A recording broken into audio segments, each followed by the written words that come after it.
Okay, if you're a side sleeper or a back sleeper, this video is for you. Because I've pretty much tried like every heatless curl method, like literally every heatless curl method. And this one, I feel like the curls are not only the most undetectable to be heatless, like they look like they could have been done with a curling iron, but I also feel like they're the comfiest. I don't know, I think it's because the curls when you're sleeping are below your actual head, whereas with some other methods, you have like stuff here or stuff here. So sometimes it can be like uncomfy when you're sleeping. And yeah, I've gotten a lot of questions asking for a tutorial. So here it is.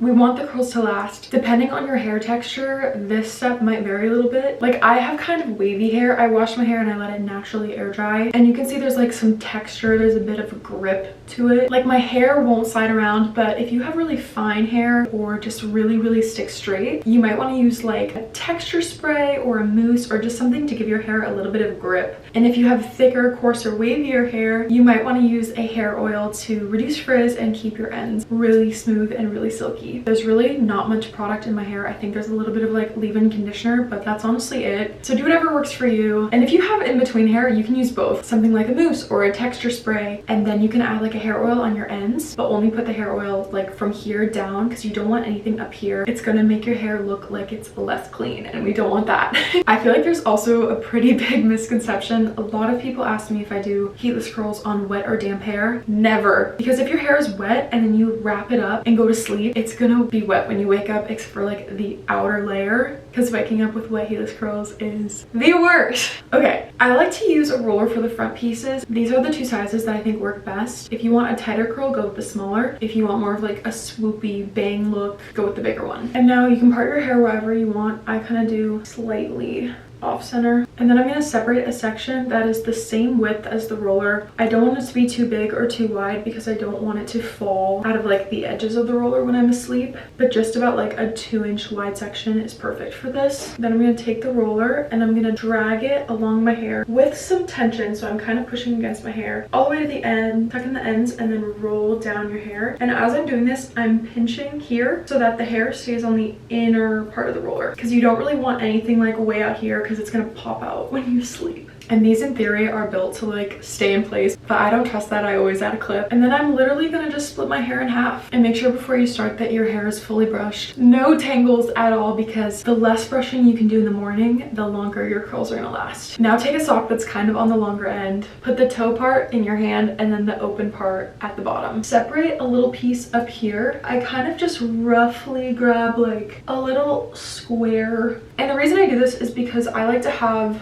curls starting up here and I don't want them to all start down here. So this is just going to give it a little bit more of a lift. I'm going to hold the sock up here, take the piece, and I'm going to wrap it around tightly, keeping it as high up as possible. I don't make my wraps going down like this. I make them like this, all in one place, so that the curls are tighter. And then after I loop it, I'm gonna grab another little section, and the sizing isn't super duper important. And now this part just takes a little bit of practice. And once I wrap it once, I'm gonna grab all of the hair. I'm gonna switch my grip here, wrap it around the sock, and I'm gonna keep wrapping until everything is in this little cocoon. Genuinely, this is faster than it would be if I was curling it with heat, and I think this is one of the fastest heatless curl methods ever. Okay, so now that that's done, I'm gonna take this little end and pull it down so that it's kind of covering all of the hair. I'm gonna open up this part of the sock, and then we're gonna grab everything and take the opening over it so that you get this little bun, and that's gonna keep everything safe and snug while you're sleeping. Okay. You wanna know something actually hilarious is like I refuse to let anyone I know see me with heatless curls. Like I will not answer a FaceTime if I have heatless curls in, unless it's like my mom or my best friend. That's different. And then I'm gonna do the same thing on this side. I don't know what it is, but for some reason like I get so shy when I have my heatless curlers in real life, like cause like they look a little bit funny, I'm not gonna lie. But for some reason, like posting it on the internet, like in my mind is different. Like I have no issue with that. I don't know, I think it's because like I don't want to gatekeep, and YouTube is for the girlies. Like I'd rather have socks in my hair and show you guys how to do like one of the most groundbreaking inventions than gatekeep it. I don't know.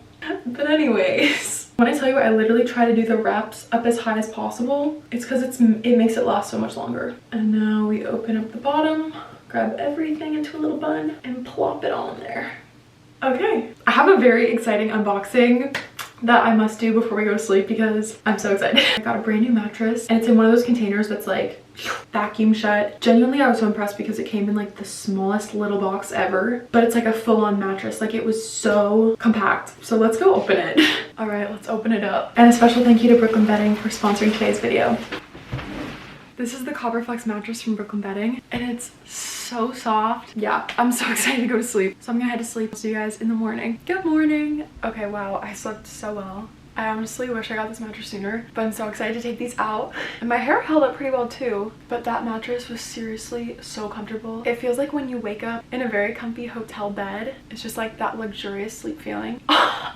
Okay, this is how you know that the curls are gonna last. But yeah, Brooklyn Bedding has free shipping. Literally came straight to my door. Way easier than it would have been to like get a mattress in a store, so I love that. Okay, they're already looking so good. Brooklyn Bedding has a quiz that I took where I talked about all of my sleep needs and also just the kind of mattress that is most comfortable for me. They literally matched me with the perfect mattress. And now I just use my hands and I kind of run through the curls. They have free shipping and you get a 120 night sleep trial. So, okay, now you definitely don't want to skip this step. I'm going to flip my head over and I'm going to shake out the curls. So I literally just run my fingers through my hair a little bit so that it doesn't look like they're all one piece. It kind of just makes the curls individual. It gives your hair so much volume. But yeah, I think that was genuinely some of the best sleep I've gotten in a really long time. And I'm pretty picky. Like literally after I'm done filming this, I think I'm gonna order another one for our guest room. If you guys are interested, head to brooklynbedding.com/CharlotteElise and use my code CharlotteElise at checkout for 30% off. Okay, now I'm gonna show you guys what I do to finish up the hair. And basically, as you can tell, the front pieces, like, they come out a little bit differently every time, and I don't know, I feel like how the hair looks is kind of determined on how the front pieces look. So I'm gonna go ahead and touch up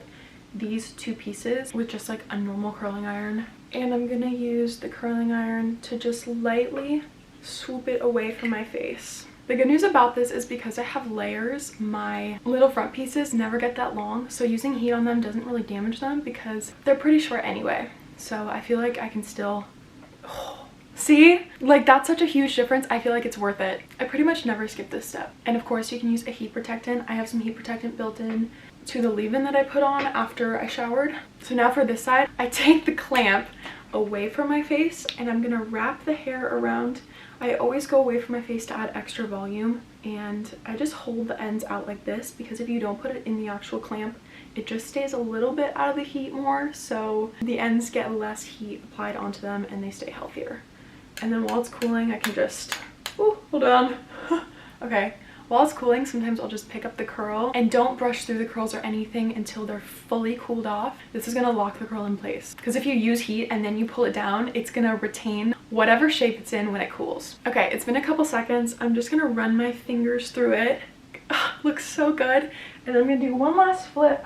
If you want, you can spray your hair while you're upside down. My hair holds a curl, so sometimes I skip that step, but I feel like the amount of volume you can get with these, considering they're heatless, is pretty crazy, and they're so comfortable to sleep in. I did not wake up one singular time at night. So if you've tried other heatless curls before and you're like, this is not worth it, I need my sleep, I think the combo of the soft curls and a really good mattress, perfection. So thank you guys so much for watching today's video. If you have any video ideas that you want to see from me, definitely comment them down below. Also, serious question, guys, I'm getting my hair done pretty soon, and basically my hair used to be like a lighter blonde, like not fully platinum, but more of like a platinum look, I guess. More of just like a full highlight. And then last time I went, I got some dimension put in. So you can probably see there's like blonde and then darker bits. And I know that I definitely have blonde blindness because even when I was like platinum, I didn't think I was platinum.